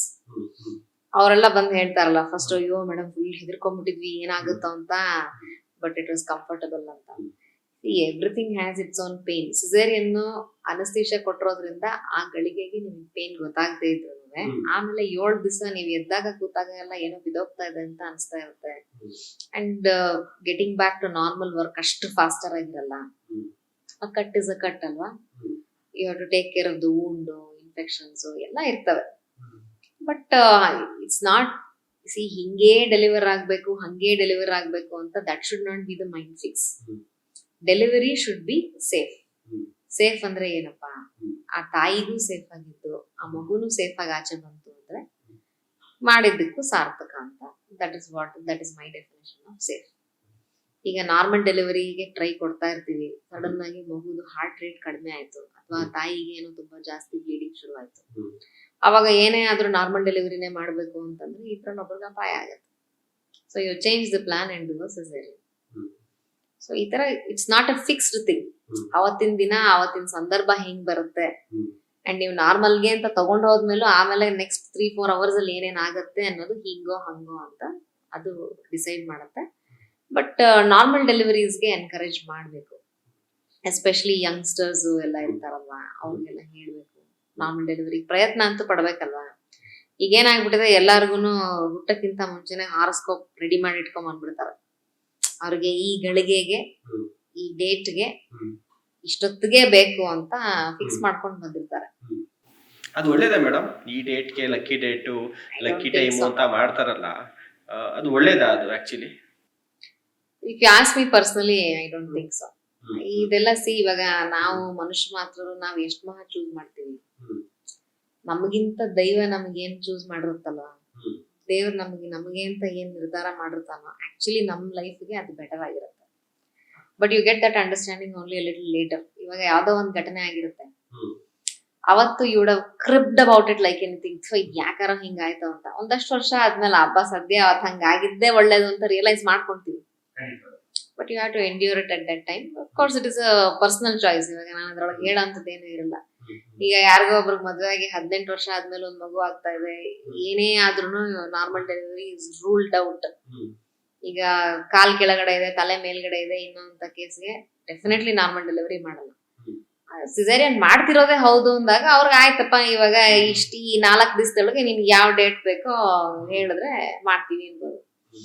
ಯಾವ್ದು ತೀರಾ 1:27 ಬೆಳಗಿನ ಜಾವ 3:39 ಹಿಂಗೆಲ್ಲ ಕೊಟ್ರೆ ಹೆಂಗ್ರಿ ಮಾಡಕ್ಕಾಗುತ್ತೆ? And what even the patient should understand ಅಲ್ವಾ, ಈ ಫ್ಯಾನ್ಸಿ ಟೈಮಿಂಗ್ಸ್ ಮಧ್ಯರಾತ್ರಿ before 8 o'clock in the evening or after 4 o'clock in the evening senior staff ಯಾರು ಇರೋದಿಲ್ಲ. ಸೊ ಇವರೆಲ್ಲ ಇದ್ದಾಗ ಡೆಲಿವರಿ ಮಾಡ್ಕೊಂಡ್ರೆ ನಿಮಗೂ ಮಗುಗೂ ಇಬ್ರಿಗೂ ಸೇಫ್. ಮಾಡ್ಲೇಬೇಕು ಅಂತ ಇದ್ದು ಇನ್ನೇನು ಆಪ್ಷನ್ನೇ ಇಲ್ಲ, ಈಗ ಸಿಸೇರಿಯನ್ನೇ ಆಗ್ಬೇಕು, ನಾರ್ಮಲ್ ಡೆಲಿವರಿ ಟ್ರೈಯೇ ಕೊಡಕ್ಕಾಗಲ್ಲ ಅಂತಿದ್ದಾಗ at least keep them happy by giving them the choice of date. That is a mood elevator for the mother. Madam ಇನ್ನೊಂದು ಹೇಳಿದ್ರಲ್ಲ, ಅದು ಡೆಲಿವರಿ ಪೇನ್, ನಾರ್ಮಲ್ ಡೆಲಿವರಿ ಪೇನ್ಗೆ ಅನೆಸ್ಥೇಷಿಯಾ ಅಂತ ಹೇಳಿ ಇನ್ನೊಂದೇನೋ ಗ್ಯಾಸ್ ಎಲ್ಲ ಏನು ಯಾರು ಕೊಡ್ತಾ ಇಲ್ಲ, ಎಪಿಡ್ಯೂರಲ್ ಅನೆಸ್ಥೇಷಿಯಾ ಕೊಡ್ತಾರೆ. ಅದೆಲ್ಲ ತುಂಬಾ ಹಳೆಯದು ಆಗೋದು, ಔಟ್ಡೇಟೆಡ್ ಅದು. ಮೇಡಮ್ ಈಗ ಮಗು ಆದ್ಮೇಲೆ ಎಷ್ಟು ಗಂಟೆವರೆಗೂ ಕೂಡ ಎಷ್ಟು ಗಂಟೆ ಒಳಗಡೆ ತಾಯಿ ಎದೆ ಅನ್ನ ಕುಡಿಸ್ಬೇಕು ಮೇಡಮ್? ತಕ್ಷಣ ಅದೇನೋ 1 ಗಂಟೆ ಎಷ್ಟು ಅಂತೇನೋ ಇಲ್ಲ, ತಕ್ಷಣ ಯೂಶಲಿ ಡೆಲಿವರ್ ಆಗ್ತಿದ್ದಂಗೆ ಲ್ಯಾಚ್ ಆನ್ ಮಾಡಿಸ್ತಾರೆ. Within 1 hour or 2 hours of birth milk ಬರುತ್ತೆ ಮೇಡಮ್, ಹಾಲು ಬರುತ್ತೆ, ಎದೆ ಹಾಲು ಬರುತ್ತೆ. ಇಲ್ಲ, ಏನ್ ಆಗ್ತಾನೆ ಡೆಲಿವರಿ ಆದ ತಕ್ಷಣ ಫಸ್ಟ್ ಆಫ್ ಆಲ್ ಆ ತಾಯಿಗೆ ಆ ರೇಂಜ್ ಅಲ್ಲಿ ನಾವು ಏನ್ ಬರ್ತಿದೆ ಅವಳಿಗೆ ಅರ್ಥ ಆಗ್ಬೇಕಲ್ಲ. ಸಿಸೇರಿಯನ್ ಆಗ್ಲಿ normal delivery, she has gone through the whole thing ಅಲ್ವಾ. ಅವಾಗ ಒಂದ್ ಸ್ವಲ್ಪ ಗಟ್ಟಿಯಾಗಿರ್ತಕ್ಕಂಥದ್ದು ಯೆಲ್ಲೋ ಕಲರ್ ಕೊಲೆಸ್ಟ್ರಾಮ್ ಅಂತ ಬರುತ್ತೆ. That is very important for the child. First few drops ಅಷ್ಟೇ ಬರೋದು, ಆಗ್ತಾನೆ ಹುಟ್ಟಿದ ಮಗುಗೆ ಅಷ್ಟೇ ಸಾಕಾಗುತ್ತೆ. ಆ ಮಗು ಸಕ್ ಮಾಡ್ತಾನೆ ಜಾಸ್ತಿ. ಕೆಲವರು ಅದನ್ನೇ ಮಾನಸಿಕವಾಗೂ ತುಂಬಾ ಸೀರಿಯಸ್ ಆಗಿ ತಗೊಂಡ್ಬಿಡ್ತಾರೆ. ಇತ್ತೀಚಿನ ದಿನಗಳಲ್ಲಿ I have seen women where they have had an absolute lactation failure. ಆ ತಾಯಿಗೆ ಆಸೆ ಇರುತ್ತೆ ತನ್ನ ಮಗುಗೆ ತಾನು ಕಂಪ್ಲೀಟ್ಲಿ ಫೀಡ್ ಮಾಡಬೇಕು ಅಂತ, ಬಟ್ ಕಾರಣಾಂತರದಿಂದ ಬಂದಿರಲ್ಲ. Is that her fault? ಇವರೆಲ್ಲ ಸುತ್ತಮುತ್ತ ಅವ್ರ ಮನೆಯವರೆಲ್ಲ ಬಂದ್ಬಿಟ್ಟು ಕುಸ್ಲೇಬೇಕು, ಇದ್ ತಿನ್ನು ಅದ್ ತಿನ್ನು, ಹಂಗ್ ಮಾಡು ಹಿಂಗ್ ಮಾಡು ಅಂತ. You should not demotivate her or make her feel upset and depressed. ಈಗ ಇಲ್ಲ ನನ್ಗೆ ಅದೇನೋ ಕೆಲಸ ಇದೆ ಅದಕ್ಕೋಸ್ಕರ ಫೀಡ್ ಮಾಡಲ್ಲ ಅಂದ್ರೆ ಅದು ತಪ್ಪು. ಪ್ರಯತ್ನ ಪಟ್ಟು ಬರದೇ ಇದ್ದಾಗ it is okay. You have many other artificial formula. ಈಗಲೂ ನಮ್ಮ ಹಳ್ಳಿ ಕಡೆ ಎಲ್ಲ ಆ ತರ ಹಾಲು ಕಡಿಮೆ ಇದೆ ಅಂತಂದ್ರೆ ಸಬ್ಸಿಗೆ ಸೊಪ್ಪು ಈ ತರ ಏನೋ ಕೆಲವೊಂದಷ್ಟು ಫುಡ್ಗಳು ಕೊಡ್ತಾರೆ. ಆಗುತ್ತೆ ಮೇಡಮ್? ಆಗುತ್ತೆ. ಸಬ್ಸಿಗೆ ಸೊಪ್ಪು ಮತ್ತೆ ಇದು ಸೋರೆಕಾಯಿ ಅಂಡ್ ಇದೇನೋ ಒಂದು ನಾಟಿ ಬೆಳ್ಳುಳ್ಳಿ ಅಂತೆಲ್ಲ ಕೊಡ್ತಾರಲ್ವಾ, ಅದೆಲ್ಲ ದೇ ಆರ್ ಆಲ್ ಮೆಂತ್ಯದ ಸೊಪ್ಪು ಎಲ್ಲ ದೇರ್ ಆಲ್ ಗ್ಯಾಲಕ್ಟಗಾಗ್ ಅಂತಂದ್ರೆ ಆ substances which increase the milk production. ತೀರಾ ಬಂದಿಲ್ಲ ಅಂದ್ರೆ ಎಷ್ಟಾಗತ್ತೋ ಅಷ್ಟು ಫೀಡ್ ಮಾಡಿ, ಫಾರ್ಮುಲಾ ಫುಡ್ನು ಕೊಡಿ. ಈಗ ಬರೀ ಎದೆ ಹಾಲೆ ಕೊಡಿಸ್ಬೇಕು ಅಂದ್ಬಿಟ್ಟು ಆ ಮಗುನ ಇಷ್ಟು ಸಣ್ಣಕ್ ಮಾಡೋದು ಯಾವ ಧರ್ಮ? ಅಳ್ತಾನೇ ಇರುತ್ತೆ, ಯಾಕೆಂದ್ರೆ ಅದಕ್ಕೆ ಸಾಕಾಗಿರಲ್ಲ, ಅತ್ತು ಅಳ್ತಾ ಇರುತ್ತೆ. ನೋಡ್ಬೇಕಲ್ವಾ, ಇವಾಗ ಇಟ್ ಇಸ್ ಸೈಲೆಂಟ್ ಥಿಂಗ್. ಆ ಮಗು ಎಷ್ಟು ಕುಡಿತು ಅಂತ ಡೈರೆಕ್ಟ್ ಆಗಿ ಎದೆ ಹಾಲು ಕುಡಿತಾ ಇರ್ಬೇಕಾದ್ರೆ ನೀವು ಯಾರು ಮೆಜರ್ ಮಾಡಿ ನೋಡಕ್ ಆಗಲ್ಲ. ಮಗು ಅಳ್ತಾನೆ ಇದ್ರೆ ಅಂತವ್ರು ಒಂದ್ ಸ್ವಲ್ಪ ಎಕ್ಸ್ಪ್ರೆಸ್ ಮಾಡಿ ನೋಡ್ಬೇಕು ಎಷ್ಟು ಬರ್ತಾ ಇದೆ ಅಂತ. We have seen that in some patients, ಮಗು ಅಳ್ತಾ ಇದೆ ಅಂತ ದಿನ ಕರ್ಕೊಂಡ್ ಬರ್ತಾ ಇರ್ತಾರೆ.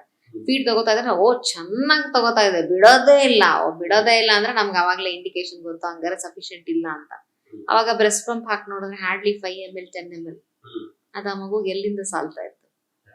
ಸೊ ತಾಯಿಗೂ ಮೆಡಿಸಿನ್ಸ್ ಕೊಡ್ತೀವಿ, ಬಟ್ ಆ ಕ್ಷಣಕ್ಕೆ instead of making the baby CRY so much, give one top feed ಕೊಡಿ, ಏನಾಗಲ್ಲ. ಮೇಡಮ್, ನೀರ್ ವಿಚಾರಕ್ಕೆ ಬಂದ್ರೆ ಕೆಲವರು ನೀರ್ ಕುಡ್ಸಲ್ಲ, ಜಾಸ್ತಿ ಕುಡ್ಸ್ಬೇಕು. ಯಾರಿಗೆ ಡೆಲಿವರಿ ಆದ ತಕ್ಷಣ ನೀರ್ ಕೊಡ್ಸಲ್ಲ. ಮತ್ತೆ ಕೆಲವರು 6 ತಿಂಗಳವರೆಗೂ ಕೂಡ ಜಾಸ್ತಿ ನೀರ್ ಕೊಡಲ್ಲ. ಜಾಸ್ತಿ ನೀರ್ ಕುಡಿದ್ರೆ ಏನೋ ಸಮಸ್ಯೆ ಆಗುತ್ತೆ, ಹಾಗೆ ಹೀಗೆ ಮಗುಗೆ ಶೀತ ಆಗುತ್ತೆ ಅಥವಾ ನಿಮ್ಗೆ ಶೀತ ಆಗುತ್ತೆ, ಆ ರೀತಿ ಎಲ್ಲ. ಅದರಿಂದ ಬೇರೆ ಬೇರೆ ಮಲಬದ್ಧತೆ ಸಮಸ್ಯೆ ಆಗಿರ್ಬೋದು, ಅವ್ರಿಗೆ ಬೇರೆ ಬೇರೆ ಸಮಸ್ಯೆಗಳು ಕೂಡ ಬಾಣಂತಿಯರಿಗೆ ಎದುರಾಗುತ್ತೆ. ಈ ನೀರು ಎಷ್ಟು ಮ್ಯಾಟರ್ ಆಗುತ್ತೆ ಮೇಡಮ್? ನೀರ್ ಕುಡಿಬೇಕು. ದಟ್ ಅದೊಂದ್ ಮಾತ್ರ, ಇನ್ನೆಲ್ಲಾ ಕಾನ್ಸೆಪ್ಟ್ ಆಫ್ ಬಾಣಂತನೂ ಕರೆಕ್ಟ್ ಆಗೇ ಇದೆ. ಆಯ್ತು, ಸ್ವಲ್ಪ ಜಾಸ್ತಿ ಹೊತ್ತು ಮಲ್ಕೊಳ್ಳಿ, ಈ ಅಂಟಿನುಂಡೆ ತಿನ್ನಿ, ಅದೊಂದು ತಿನ್ನಿ, ಇಷ್ಟು ತಿನ್ಬೇಕು. ಆಕ್ಚುಲಿ ಅವಾಗ ಪಥ್ಯ ಅನ್ಬಿಟ್ಟು ಸ್ವಲ್ಪ ಸರಿಯಾಗಿ ಡಯಟಿಂಗ್ ಮಾಡಿಸ್ತಾರೆ, ಯಾಕಂದ್ರೆ ಎಷ್ಟೊಂದು ವೇಟ್ ಗೇನ್ ಆಗಿರ್ತಾರಲ್ಲ, ಬಾಣಂತನ ಕರೆಕ್ಟ್ ಆಗಿ ಫಾಲೋ ಮಾಡಿದ್ರೆ ಅಷ್ಟೊಳಗೆ ಸಣ್ಣಾಗಿ ಹೋಗ್ತಾರೆ. ಸೊ ಅದೆಲ್ಲ ಇಟ್ಸ್ ಆಲ್ ಗುಡ್. ಅದನ್ನೆಲ್ಲ ಪಾಪ ಹಿಂದಿನವರು ಚೆನ್ನಾಗಿ ಯೋಚನೆ ಮಾಡಿ ಒಳ್ಳೆ ಡಯಟ್, ನೀರ್ ಸಾರು ಅಂತದೆಲ್ಲ ಇಟ್ಬಿಟ್ಟು ಕರ್ದಿದ್ ತಿನ್ಬಾರ್ದು, ಅದ್ ತಿನ್ಬಾರ್ದು, ಇದ್ ತಿನ್ಬಾರ್ದು, ಖಾರ ತಿಂದ್ರೆ ಹಂಗಾಗುತ್ತೆ, ಕರ್ದಿದ್ ತಿಂದ್ರೆ ಹಿಂಗಾಗುತ್ತೆ ಅಂತ. Basically they are all making them to diet, retaining the essential nutrients, which is good. But ನೀರು ಸಫಿಶಿಯಂಟ್ ಆಗಿ ಕುಡಿದೇ ಇದ್ರೆ ಯೂರಿನ್ ಇನ್ಫೆಕ್ಷನ್ ಆಗುತ್ತೆ, ಕಾನ್ಸ್ಟಿಪೇಷನ್ ಪ್ರಾಬ್ಲಮ್ಸ್, ಡಿಹೈಡ್ರೇಟೆಡ್ ಆಗಿ ಫೀಲ್ ಆಗ್ತಾರೆ. That's not right. ನೀರ್ ಬೇಕು, 8-10 ಲೋಟ ಅಥವಾ 12 ಲೋಟ, about 3 litres, average of 2.5 litres to 3 litres ನೀರ್ ಬೇಕೇ ಬೇಕು. ಕೆಲವ್ರು ಏನ್ ಹೇಳ್ತಾರೆ, ಚಕ್ಕೆ ಅಥವಾ ಲವಂಗ ಹಾಕಿದ್ ನೀರೇ ಕುಡಿಬೇಕು ಅಂತ. I don't think it really has any great ಇದು. ಕೆಲವ್ರು ಹೇಳೋದನ್ನ ಕೇಳಿದೀನಿ, ಎಸ್ಪೆಷಲಿ ಸಮ್ ಆಫ್ ದಮ್ ಸೇ ಇಲ್ಲ, ಲವಂಗದ ನೀರ್ ಕುಡಿದ್ರೆ ಸಣ್ಣ ಆಗ್ತಾರೆ ಅಥವಾ ಚಕ್ಕೆ ನೀರ್ ಕುಡಿದ್ರೆ ಸಣ್ಣ ಆಗ್ತಾರೆ ಅಂತ. ಬಟ್ ಇವಾಗ ನೀವು ಇವತ್ತಿನ ಡಯಟಿಷಿಯನ್ಸ್ ಎಲ್ಲ ನೋಡಿದ್ರೆ ಸಿನಮನ್ ವಾಟರ್ ನ they recommend it to an extent, ಸ್ವಲ್ಪ ವಿಸರಲ್ ಫ್ಯಾಟ್ ನ ಕಡಿಮೆ ಮಾಡುತ್ತೆ ಅಂತ. ಸೊ ಬಹುಶಃ ಅದು ಹಿಂದಿನವ್ರಿಗೂ ಗೊತ್ತಿತ್ತೇನೋ. ಆ ತರದ್ ಏನ್ ಮನೆಯಲ್ಲಿ ಏನ್ ಕುಡಿತಾರೋ ಅದನ್ನೆಲ್ಲ it's okay, at least flavour ಇರತ್ತಲ್ಲ ನೀರಿಗೆ, ಅದನ್ನ ಕುಡಿಬಹುದು, ಏನ್ ಸಮಸ್ಯೆ ಇಲ್ಲ. ಈ ಬಾಣಂತಿಯರಿಗೆ ಕಾಲು ಸಿಕ್ಕಾಪಟ್ಟೆ ಊದ್ಕೊಂಡ್ಬಿಡುತ್ತಲ್ಲ, ಯಾಕೆ ಮೇಡಮ್? ಕಾಲೇನು ಎಲ್ಲಾರ್ಗು ಊದಿರಲ್ಲ. 7th ಮಂತ್ ಆಫ್ ಪ್ರೆಗ್ನೆನ್ಸಿಯಿಂದ ಈ ಗ್ರಾವಿಡ್ ಯೂಟ್ರಸ್ ಅದ್ರ ಪ್ರೆಷರ್ ಹಾಕಿ ವೀನಸ್ ರಿಟರ್ನ್ ಹಿಂದೆ ಬರದೇ ಇರೋದ್ರಿಂದ ಕಾಲು ಊದಿರುತ್ತೆ. ಡೆಲಿವರಿ ಆಗಿ ಹೆಚ್ಚು ಕಡಿಮೆ 1 ವಾರದೊಳಗಡೆನೆ ಆ ಊತ ಎಲ್ಲ ಹೊಟ್ಟೋಗಿರುತ್ತೆ. ಒಂದ್ ವೇಳೆ ಕಾಲು ಊತ if it persists for beyond a month of delivery, ಕೆಲವು ಬ್ಲಡ್ ಟೆಸ್ಟ್ ಎಲ್ಲ ನೋಡಿಸ್ಬೇಕು. ಅಂಡ್ DVT ಇಂತ ಸಮಸ್ಯೆ ಎಲ್ಲ ಇರ್ತದೆ. ಅದನ್ನೆಲ್ಲ ಏನಿದ್ರು ಮುಂಚೆನೆ ಶುರುನಲ್ಲೇ ಅದನ್ನ ಅಡ್ರೆಸ್ ಮಾಡಿದ್ರೆ the treatment is very simple. ನಮ್ಮ ಹಳ್ಳಿ ಕಡೆ ಎಲ್ಲಾನು ಕೂಡ ಬಾಣಂತಿಯರಿಗೆ ಬಟ್ಟೆ ಕಟ್ತಾರೆ ತುಂಬಾ ಟೈಟ್ ಆಗಿ, ಯಾಕೆಂದ್ರೆ ಅದು ಹೊಟ್ಟೆ ಬಂದಿರುತ್ತೆ, ಕರಗುತ್ತೆ ಅನ್ನುವಂಥದ್ದು. ಅದು ವರ್ಕೌಟ್ ಆಗುತ್ತೆ ಮೇಡಮ್? ಅದು ವರ್ಕೌಟ್ ಆಗುತ್ತೆ, ಬಟ್ಟೆ ಕಟ್ಕೊಂಡ್ರೆ ಆಗುತ್ತೆ. Tone of the skin gets maintain. ಅದು ವರ್ಕೌಟ್ ಆಗುತ್ತೆ ಅನ್ನೋದಕ್ಕಿಂತ ಇನ್ನೊಂದು ಏನಾಗುತ್ತೆ ಗೊತ್ತಾ, ಈ ಸಿಸೇರಿಯನ್ ಎಲ್ಲ ಮಾಡಿಸ್ಕೊಂಡಾಗ ಅದು ಅಷ್ಟು ದೊಡ್ಡ ಹೊಟ್ಟೆ, ಇವಾಗ ಸಡನ್ಲಿ ಏನು ಇಲ್ವಲ್ಲ, ಬಗ್ಗಿದ್ರೆ ಎಲ್ಲ ಏನೋ ಹೊಟ್ಟೆನೇ ಆಚೆ ಬಿದ್ದೋಗ್ತದೆ, ಇರೋದೆಲ್ಲ ಆಚೆ ಬಿದ್ದೋಗ್ತಾ ಇರೋದು ಅನ್ನೋ ಫೀಲಿಂಗ್ ಬರುತ್ತೆ. ಒಂದು what we advise in hospitals is, ನೀವೇನ್ ಕಟ್ಕೊಳ್ತಿರೋ ತೆಳ್ಳಗಿರೋದು ಸೀರೆನೋ ಅಥವಾ ಮಲ್ಪಂಚೆ ಆ ತರದ್ ಏನಾರ ಕಟ್ಕೊಂಡು ಅದ್ರ ಮೇಲೆ ಬೆಲ್ಟ್ ಹಾಕೊಳ್ಳಿ ಅಂತ ಹೇಳ್ತೀವಿ. ಬೆಲ್ಟ್ ಅಡ್ವಾಂಟೇಜ್ ಏನಂದ್ರೆ ಬ್ಯಾಕ್ ಸಪೋರ್ಟ್ ಕೊಡುತ್ತೆ. ಬಗ್ಗಿ ಫೀಡ್ ಮಾಡ್ತಾ ಇರ್ತಾರಲ್ಲ, ಬೆನ್ನೋ ಬರಲ್ಲ. ಸೊ ಬ್ಯಾಕ್ ಸಪೋರ್ಟ್ಗೂ ಇರುತ್ತೆ, ಮತ್ತೆ ಅದೇನೋ ಸ್ವಲ್ಪ ಬಗ್ಗಿ ಎದ್ದು ಮಾಡಿದ್ರೆ ಏನೋ ಬಿದೋಗ್ತಾ ಇದೆ ಅನ್ನೋ ಫೀಲಿಂಗ್ ಇರಲ್ಲ. ಅಂಡ್ ಗೊತ್ತಿಲ್ಲ, ಇನ್ನೇ ಸೌಂಡ್ ಲಿಟಲ್ ಫನಿ, ಸ್ವಲ್ಪ ಟೈಟ್ ಆಗಿ ಏನಾರ ಕಟ್ಕೊಂಡ್ರೆ ಸ್ವಲ್ಪ ಕಡಿಮೆ ಊಟ ಮಾಡ್ತಾರೆ, ಅದು ಎಲ್ಲ ಹೆಲ್ಪ್ ಆಗುತ್ತೆ. ಹೊಟ್ಟೆ ಸ್ಪೇಸ್ ಕಡಿಮೆ ಆಗುತ್ತಲ್ಲ, ಸ್ವಲ್ಪ ಹೆಲ್ಪ್ ಆಗುತ್ತೆನಾ, I am not sure. But yes, seeing many people ಅದು ವೇರಿಂಗ್ ದ ಬೆಲ್ಟ್ ನಿಜವಾಗ್ಲೂ ಹೊಟ್ಟೆ ಸಣ್ಣ ಆಗುತ್ತೋ ಬಿಡುತ್ತೋ, but it gives in a lot of comfort to the woman. ನೀವು ಬರೀ ಬಟ್ಟೆ ಕಟ್ಕೊಂಡ್ರೆ ಅಷ್ಟು ಫರ್ಮ್ ಬರೋದಿಲ್ವೇನೋ, ಡೈರೆಕ್ಟ್ ಆಗಿ ಬೆಲ್ಟ್ ಹಾಕೊಂಡ್ರೆ ಇಲ್ಲೆಲ್ಲ ಸ್ಕಿನ್ ಎಲ್ಲ ಉರಿ ಬಂದ್ಬಿಡುತ್ತೆ ಕೆರ್ತಾ ಅಂತ. ಸೊ ಇದನ್ನ ಎರಡು ಹಾಕೊಂಡ್ರೆ ಅವ್ರಿಗೆ ಫೀಡ್ ಮಾಡುವಾಗ ಎಲ್ಲ it gives an additional back support. So I think it's quite important. ಒಂದು ಅರ್ಧ ಗಂಟೆ ಹೆಂಗೋ ಕಷ್ಟಪಟ್ಟು ದೇವ್ರು ನೆನ್ಸ್ಕೊಂಡು ನೋವು ತಡ್ಕೊಂಡ್ಬಿಟ್ಟಿದ್ರು ನಾರ್ಮಲ್ ಡೆಲಿವರಿ ಮಾಡಿಸ್ಕೊಂಡ್ಬಿಟ್ಟಿರು ಆಗ್ತಾ ಇತ್ತು. ನಾನು ಭಯ ಬಿದ್ದು ಸಿಸೇರಿಯನ್ ಮಾಡಿಸ್ಕೊಂಡೆ. ಆ ಬೆನ್ಮೂಳೆಗೆ ಒಂದು ಇಂಜೆಕ್ಷನ್ ಕೊಟ್ರು. ಇವಾಗ ಮಲಗಿದ್ರು ಬೆನ್ನೋವು, ಕೂತ್ಕೊಂಡ್ರು ಬೆನ್ನೋವು, ಬಟ್ಟೆ ಒಗ್ಯಕ್ಕಾಗಲ್ಲ, ಹಿಂಸೆ ಅನ್ನುವಂತ ಮಾತು ನನ್ನ ಹೆಂಡತಿನೇ ಹೇಳ್ತಾ ಇರ್ತಾಳೆ. ಇದು ಎಲ್ಲರೂ ಕೂಡ ಹೇಳ್ತಿರ್ತಾರೆ. ಏನ್ ಹೇಳ್ತೀರಿ ಮೇಡಮ್, ಈ ಸಿಸೇರಿಯನ್ ಮಾಡಿಸ್ಕೊಂಡವ್ರಿಗೆ ಬೆನ್ನೋವು ಕಾಮನ್ ಏನಾ ಮೇಡಮ್? ಇಲ್ಲ, ನನಗೂ 2 ಸಿಸೇರಿಯನ್ ಆಗಿದೆ. ನನಗೆ ಯಾವ್ದು ಆ ತರದೆಲ್ಲ ಏನಿಲ್ಲ. ಸಿಸೇರಿಯನ್ ಇಂದ ಬೆನ್ನು ಏನಾಗಿರಲ್ಲ. ಅದೇನೋ ಬೆನ್ಮೂಳೆಗೆ ಇಂಜೆಕ್ಷನ್ ಕೊಟ್ಟಿರ್ತಾರಂತಲ್ಲ. ಬೆನ್ಮೂಳೆಗೆ ಇಂಜೆಕ್ಷನ್ ಕೊಡ್ತಾರ, ಅದು ಎಷ್ಟು ಸಣ್ಣಗಿರುತ್ತೆ ಗೊತ್ತಾ? ಈ ಕೂದ್ಲಿರತ್ತಲ್ಲ, ಕೂದ್ಲೆಳೆ ಎಷ್ಟು ಸಣ್ಣಗಿರುತ್ತೆ ನೀಡ್ಲು. ಅದಕ್ಕಿಂತ 2 ನೀಡ್ಲು ಕೊಡ್ತಾರ ಅದ್ರೊಳಗೆ. ಒಂದು ಅದಕ್ಕಿಂತ ಒಂಚೂರು ದಪ್ಪ ಇರುತ್ತೆ, ಒಂದು ಕೂದ್ಲೆಳೆ ಅಷ್ಟೇ ಚೆನ್ನಾಗಿರುತ್ತೆ. ಅಂಡ್ ದಟ್ ಡಸ್ ನಾಟ್ ಕಾಸ್ ಆತರ ಪೇನ್ ಇಲ್ಲ, ಅದರಿಂದ ಬರೋದಿಲ್ಲ. ಬೆನ್ನು ಸುಮಾರು ನಾನು ಕೇಳಿದ್ದೀನಿ. ಬೆನ್ನು ಏನಕ್ಕೆ ಬಂದಿರುತ್ತೆ ಗೊತ್ತಾ? ಹಿಂಗೆ ಬಗ್ಗಿ ಬಗ್ಗಿ ಬಗ್ಗಿ ಫೀಡ್ ಮಾಡಿ ಮಾಡಿ ಮಾಡಿ ಬೆನ್ನು ಬಂದಿರುತ್ತೆ. ಎಕ್ಸರ್ಸೈಸ್ ಮಾಡ್ದೇನು? ಎಕ್ಸರ್ಸೈಸ್ ಅದು ಇರುತ್ತೆ. ಮತ್ತೆ ಇದು ಡಾಕ್ಟರ್ ಎಲ್ಲ ಬರ್ದ್ ಕೊಟ್ಟು ಕಳ್ಸಿರ್ತಾರೆ, ವಿಟಮಿನ್ ಡಿ ತಗೊಳ್ಳಿ, ಕ್ಯಾಲ್ಸಿಯಂ ತಗೊಳ್ಳಿ ಫಸ್ಟ್ 6 months ಅಂತ. ಇನ್ನೆಷ್ಟು ಮಾತ್ರೆ ನುಂಗಕ್ಕಾಗತ್ತೆ? ಆಗಲ್ಲಪ್ಪ ಅಂತ ಮಾತ್ರೆ ಎಲ್ಲ ಗೂಡಲ್ಲಿಟ್ಟು ಪೂಜೆ ಮಾಡಕ್ ಇಟ್ಬಿಟ್ಟು ತಗೊಂಡಿರಲ್ಲ.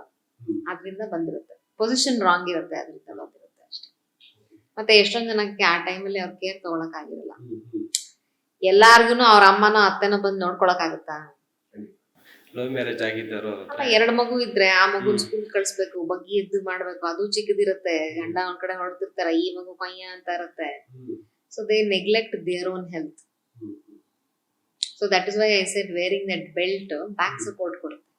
Madam, thank you so much. ಇಲ್ಲಿವರೆಗೂ ಸಾಕಷ್ಟು ಮಾಹಿತಿಯನ್ನು ಕೊಟ್ರ. ಇದು ಬರೀ ಹೆಣ್ಮಕ್ಳಿಗೆ ಅಥವಾ ಮದುವೆ ಆಗಿರೋ ತಾಯ್ದಿರಿಗಲ್ಲ, ಪ್ರತಿಯೊಬ್ಬರೂ ಕೂಡ ಈಗಿನ ಪರಿಸ್ಥಿತಿಯಲ್ಲಿ ಹುಡುಗ ಹುಡುಗಿ ಜೊತೆಗೆ ಪೋಷಕರು ಎಲ್ಲರೂ ಕೂಡ ನೋಡಬೇಕಾದಂಥ ಒಂದು ಮಾಹಿತಿನ ಈ ಎಪಿಸೋಡಲ್ಲಿ ಇಷ್ಟೇ ಮುಗ್ಸೋಕ್ಕಾಗಲ್ಲ. ಇನ್ನೂ ಕೂಡ ಸಾಕಷ್ಟು ಕ್ವಶನ್ಸ್ಗಳು, ಆನ್ಸರ್ಸ್ಗಳದಿದೆ. ಜೊತೆಗೆ ನಮ್ಮ ಜನರು ಕೂಡ ಇನ್ನೊಂದಷ್ಟು ಕಮೆಂಟ್ ಮೂಲಕ ಹಾಕಿ ಆಗ್ತಾ ಇರೋ ಸಮಸ್ಯೆಗಳನ್ನ. ಹೀಗಾಗಿ ಮುಂದಿನ ಎಪಿಸೋಡಲ್ಲಿ ತಮ್ಮನ್ನ ಮತ್ತೆ ಭೇಟಿ ಮಾಡ್ತೀವಿ ಅಂತ ಹೇಳ್ತಾ ಇಲ್ಲಿಯವರು ಸಾಕಷ್ಟು ಮಾಹಿತಿ ಕೊಡ್ರಿ. ಧನ್ಯವಾದ ಮೇಡಮ್. Thank you. ಸೊ ವೀಕ್ಷಕರೇ, ನೋಡಿದ್ರಲ್ಲ ಇವತ್ತಿನ ನಮ್ಮ ಕಾರ್ಯಕ್ರಮದಲ್ಲಿ ಇಚ್ಛಾ ಫರ್ಟಿಲಿಟಿ ಸೊಲ್ಯೂಷನ್ ಆ್ಯಂಡ್ ಡಯಾಗ್ನೋಸ್ಟಿಕ್ನ ಮೆಡಿಕಲ್ ಡೈರೆಕ್ಟರ್ ಆದಂಥ ಡಾಕ್ಟರ್ ಗೈನಕಾಲಜಿಸ್ಟ್ ಆದಂಥ ಡಾಕ್ಟರ್ ಮೇಘಲಾ ಅವರು ನಮಗೆ ಎಲ್ಲ ಒಂದು ಮಾಹಿತಿಯನ್ನು ಕೊಟ್ಟರು. ಅದೇ ರೀತಿಯಾಗಿ ಇನ್ನೂ ಏನೆಲ್ಲ ನಿಮಗೆ ಖಂಡಿತವಾಗ್ಲೂ ಡೌಟ್ಸ್ಗಳು ಇದ್ದೇ ಇರುತ್ತೆ. ಹೀಗಾಗಿ ಕಮೆಂಟ್ ಬಾಕ್ಸಲ್ಲಿ ನಿಮ್ಮ ಡೌಟ್ಸ್ಗಳೇನಿದೆ ಖಂಡಿತವಾಗ್ಲೂ ಎಲ್ಲವನ್ನೂ ಕೂಡ ಡೀಟೇಲಾಗಿ ಮೆನ್ಷನ್ ಮಾಡಿ. ನಿಮ್ಮ ಹೆಸರು ಹಾಕಲಿಲ್ಲ, ನಂಬರ್ ಹಾಕಲಿಲ್ಲ ಅಂದರೂ ಪರವಾಗಿಲ್ಲ, ನಾವು ಗೋಪ್ಯತೆನ ಕಾಪಾಡ್ಕೊಂಡು ಅದಕ್ಕೆ ನೆಕ್ಸ್ಟ್ ಎಪಿಸೋಡಲ್ಲಿ ಮೇಡಮ್ ಕಡೆಯಿಂದ ನಿಮಗೆ ಉತ್ತರವನ್ನು ಕೊಡಿಸುವಂಥ ಕೆಲಸವನ್ನು ಕೂಡ ಮಾಡ್ತೀವಿ ಅಂತ ಹೇಳ್ತಾ ಈ ಕಾರ್ಯಕ್ರಮ ಮುಗಿಸ್ತಾ ಇದ್ವಿ. ನಮಸ್ತೆ.